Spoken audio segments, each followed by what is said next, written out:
लालची दूध वाला। सूरजपुर नाम का एक गांव था। वहां लाला राम नाम का एक दूध वाला रहता था। उसकी पत्नी बहुत लालची थी। वो उससे हमेशा कीमती गहने व महंगी वस्तुओं की मांग किया करती थी, मगर लाला राम उसकी मांगों को पूरा नहीं कर पाता था, क्योंकि वो दूध बेचकर बहुत कम पैसे ही जुटा पाता था। लेकिन उसकी पत्नी उससे हमेशा ताने मारती रहती थी और हमेशा उससे महंगी वस्तुओं की मांग करती रहती थी। एक दिन, अजी सुनो, एक काम करो, इस 10 लीटर दूध में 4 लीटर पानी मिला दो, जिससे हम अधिक मुनाफा कमा सकें और हम जल्दी ही अमीर बन जाएं। फिर मैं महंगे कपड़े और गहने खरीद सकूं। नहीं नहीं, मैं ऐसा नहीं करूंगा। पत्नी गुस्से में, छोड़ो, तुम रहने ही दो। तुम कभी अमीर इंसान नहीं बन सकते और ना ही मेरी ख्वाहिशों को पूरा कर सकते हो। हाँ। रोज रोज अपनी पत्नी के ताने सुन सुन कर लाला राम परेशान हो चुका था। फिर एक दिन वो पास के गांव में दूध बेचने जा रहा था। तभी रास्ते में एक नदी आई। लाला राम वहां रुककर कुछ देर आराम करने लगा और सोचने लगा कि वो अपनी पत्नी की ख्वाहिशें कैसे पूरी कर पाएगा। वो बहुत उदास था, क्योंकि उसकी बीवी उसे रोज रोज ताने मारती थी। तभी परेशान होकर उसने सोचा, आज दूध में थोड़ा सा पानी मिला लेता हूँ। इससे मुझे जो मुनाफा होगा उससे कुछ कपड़े और महंगी वस्तुएं घर ले जाऊंगा। लाला राम ने दूध में आधा पानी मिलाया और अपने ग्राहकों को दूध बेचकर बहुत मुनाफा कमाया। लाला राम बहुत खुश था। हाँ, आज बहुत पैसे कमा लिए, अब घर चलता हूँ। वापस लौटते समय लाला राम ने अपनी पत्नी के लिए कुछ मिठाइयाँ और कपड़े खरीदे और घर की तरफ चल दिया। लाला राम जब घर पहुंचा तो उसने सारा सामान अपनी पत्नी को दिया।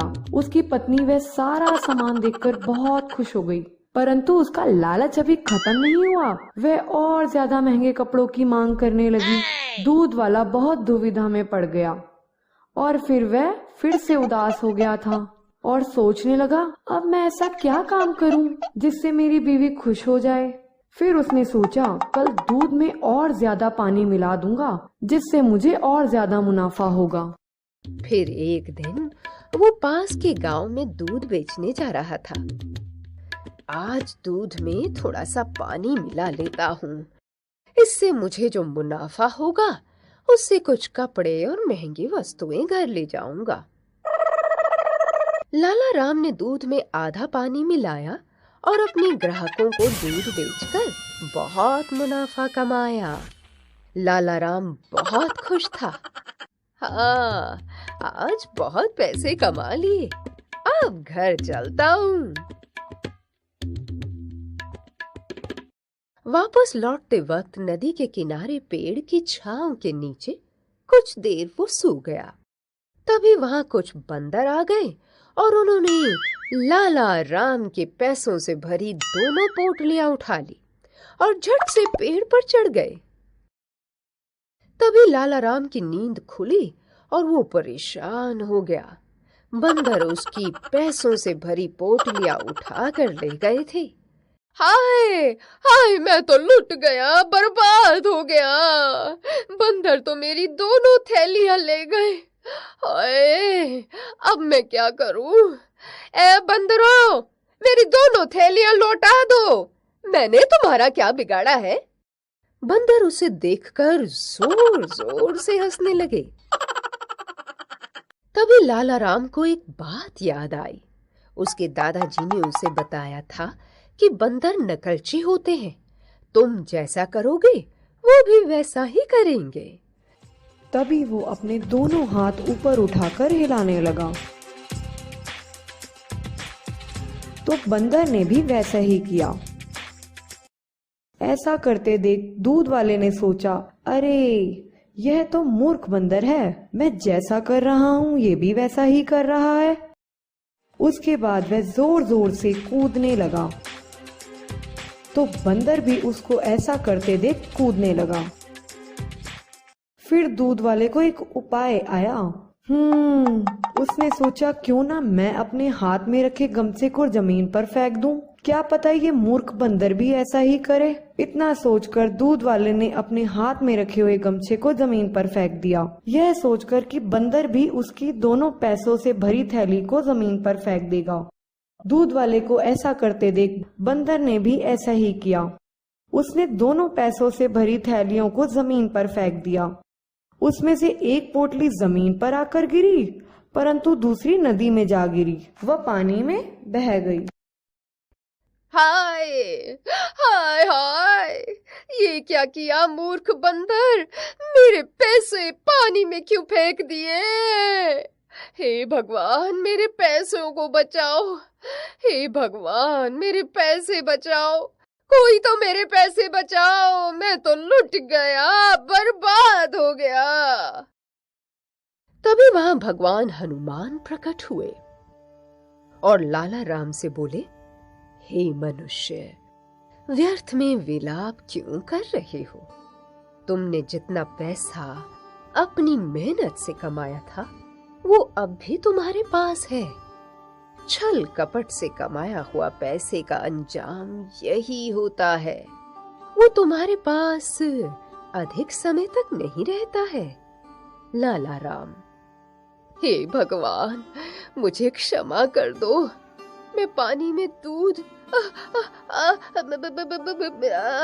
मेरा मतलब दूध में पानी नहीं मिलाना चाहता था, वो तो मेरी बीवी ने मुझे ज्यादा पैसे कमाने के लिए मजबूर किया, तभी मैंने ये अपराध किया। भगवान, जितना तुम ईमानदारी से कमाते हो उन्हीं पैसों में तुम्हारी पत्नी को खुश रहना होगा, नहीं तो अवश्य ही एक ना एक दिन तुम्हारा विनाश तय है। मुझसे भूल हो गई भगवान, मुझे क्षमा कर दीजिए, मैं आगे से ऐसा कोई भी काम नहीं करूंगा। तभी भगवान ने प्रसन्न होकर लाला राम को कहा, मैं तुमसे प्रसन्न हूँ, तुम मुझसे वरदान में कोई भी महंगी वस्तु मांग सकते हो, मांगो, तुम्हें क्या चाहिए। लाला राम, नहीं भगवान, नहीं भगवान, मुझे कुछ नहीं चाहिए, मैं और ज्यादा मेहनत करके पैसे कमाऊंगा और उन पैसों से ही अपनी पत्नी को कोई उपहार दूंगा, तब मेरी पत्नी को भी मुझ पर गर्व होगा और मुझे विश्वास है वो मुझ पे भरोसा जरूर करेगी। यह सोचकर दूध वाला अपने घर की ओर चल देता है। जैसे ही लाला राम घर पहुंचता है, उसकी बीवी बहुत उत्सुकता से उसकी ओर आती है, यह सोचकर कि आज उसका पति उसके लिए बहुत सारे उपहार लाया होगा। परंतु लाला राम को खाली हाथ देखकर वह बहुत ज्यादा नाराज हो जाती है, उस पर चिल्लाना शुरू कर देती है। तब लाला राम उसे शांत करता है और पूरे दिन की घटना के बारे में उसे बताता है। यह सब सुनकर लाला राम की पत्नी को अपनी गलती का एहसास होता है। वह अपने पति से अपने किए हुए बुरे व्यवहार के लिए क्षमा मांगती है और आगे से कभी महंगी वस्तुओं की इच्छा ना करने का वचन देती है। अगले दिन लाला राम फिर से गांव में दूध बेचने जाता है और जिन लोगों के साथ उसने बेईमानी की थी वह उनसे अपने किए की माफी मांगता है और उन्हें उनके हिस्से का दूध देता है जो उसने बेईमानी से पानी मिलाकर बचाया था।